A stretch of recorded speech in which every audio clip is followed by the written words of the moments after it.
Assalamualaikum warahmatullahi wabarakatuh. Alhamdulillah anak-anak, kita bertemu lagi belajar walaupun lewat online ya. Mudah-mudahan kita semuanya selalu semangat, selalu sehat semuanya dalam lindungan Allah.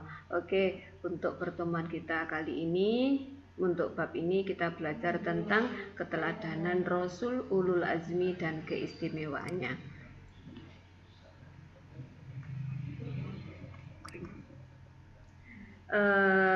Sebelum kalian belajar tentang Ulul Azmi, kalian silahkan baca indikator pencapaian yang harus kalian capai di KD ini. Makna Ulul Azmi ya. Di antara 25 nabi yang wajib kita ketahui itu ada beberapa nabi yang mendapat gelar Ulul Azmi. Apa makna Ulul Azmi itu? Ulul itu artinya adalah yang memiliki, sedangkan azmi artinya cita-cita yang mantap. Jadi kalau ada anak yang namanya azmi itu artinya cita-cita yang mantap, mudah-mudahan diijabah Allah ya. Jadi pengertian Ulul Azmi yaitu orang-orang yang mempunyai kemauan yang kuat dan teguh ya, dan juga mempunyai kesabaran yang sangat tinggi. Kenapa? Karena nabi itu, masing-masing nabi itu pasti punya ujian dan cobaan. Jadi sebelum menjadi nabi pun juga diuji oleh Allah, apalagi setelah menjadi nabi atau rasul ya. Rasul yang termasuk Ulul Azmi itu ada 5 seperti yang sudah Bu Pai sebutkan tadi. Di antara 25 nabi itu maka ada 5 nabi yang mendapat gelar Ulul Azmi. Yang pertama yaitu Nabi Nuh ya, yang kedua Nabi Ibrahim alaihissalam, yang ketiga Nabi Musa, yang keempat yaitu Nabi Isa, yang kelima yaitu Nabi Muhammad. Di antara 5 nabi ini kalian bisa menyingkat supaya lebih mudah menghafalkan ya. Nuh, Ibrahim, Musa, Isa, Muhammad bisa disingkat dengan NIMIM ya. NIMIM, N-I-M-I-M. N-nya yaitu Nabi Nuh, I-nya Ibrahim, M-nya Musa, I-nya Isa, dan M-nya Muhammad Sallallahu Alaihi Wasallam ya. Terus berikutnya adalah sifat utama Rasul Ulul Azmi. Gelar Ulul Azmi itu adalah gelar pemberian dari Allah yang sangat amat luar biasa. Ini nabi-nabi pilihan ya. Masing-masing nabi 25 aja mendapat ujian dan cobaan, apalagi nabi yang mendapat gelar Ulul Azmi. Jadi ini mungkin dan sudah pasti, bukan mungkin ya, ini mendapat ujian dan cobaan yang sangat amat luar biasa dari Allah. Di dalam Al-Quran disebutkan surat Al-A'qaf ayat 35 ya, itu menyebutkan bahwa fasbir, maka bersabarlah, kama seperti ya, seperti sobaro, sabarnya ulul azmi, nabi-nabi yang mempunyai keteguhan hati ya, minar rusuli, dari masing-masing rasul, wala tastajil, dan janganlah kamu meminta ya disegerakan azab lahum, bagi mereka ya. Jadi ayat ini menjelaskan bahwa kita harusnya bisa meneladani kesabaran dari Nabi Ulul Azmi ini yang sangat luar biasa kesabarannya. Ketika kita bicara sabar itu nggak ada batasnya. Kalau ada yang mengatakan bahwa sabar itu ada batasnya, itu salah. Sabar itu tidak terbatas, ya kan? Sabar itu tidak terbatas, ya. Ketika kita bersabar, banyak ayat-ayat yang mensupport ya dari Allah ini, innallaha ma'as sabirin, ya kan, sesungguhnya Allah bersama orang-orang yang sabar. Nah, ini kita seharusnya bisa meneladani sabarnya para nabi yang mendapat gelar Ulul Azmi ya. Ketika kita bicara tentang Nabi Nuh ya, kisah Nabi Nuh ini ya, ini kalian bisa membuka di Al-Quran dan terjemahnya surat Al-Ankabut ayat 14. Di situ disebutkan tentang kisah Nabi Nuh ya. Nabi Nuh berdakwah selama kurang lebih 950 tahun.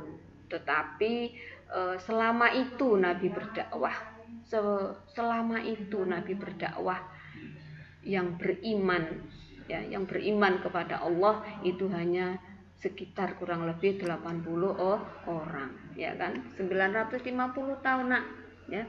950 tahun itu bukan waktu yang pendek, itu waktu yang sangat lama Nabi berdakwah, ya. Nabi Nuh mempunyai keluarga, mempunyai anak, ya.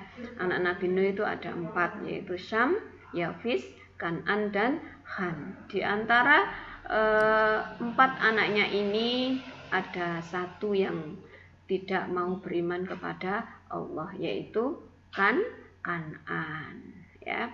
Tuh, jadi Nabi selama kurang lebih berdakwah 950 tahun itu banyak para umatnya yang menutup telinganya atas ajakan Nabi Nuh. Bahkan Nabi Nuh itu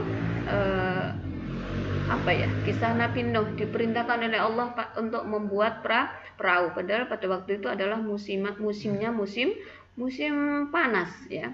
Para umatnya mengatakan, ada yang mengatakan Nabi Nuh itu gila. Ya, Nabi Nuh tuh ngapain membuat perahu, wong ini musim panas.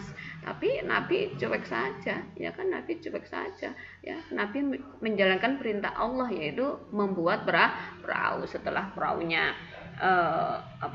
jadi, maka diperintahkanlah oleh Allah supaya Nabi Nuh beserta orang-orang yang beriman itu masuk semuanya ke dalam perahu, dan akhirnya terjadilah banjir, ya. Terjadilah banjir yang sangat dahsyat, ya kan, yang terjadi selama 6 bulan. Bayangkan, ya.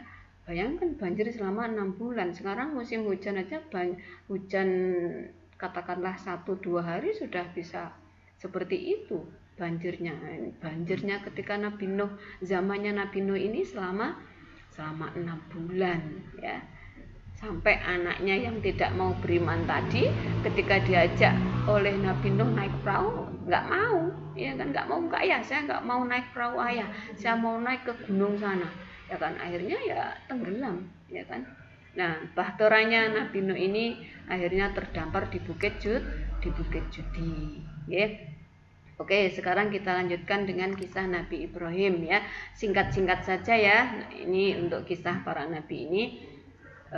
Berikutnya kisah Nabi Ibrahim. Nabi Ibrahim ini sampai mendapat gelar Khalilullah, ya. Khalilullah itu artinya kesayangan Allah, ya kan. Kalau kita dibilang kesayangan itu ya berarti anak emas, ya.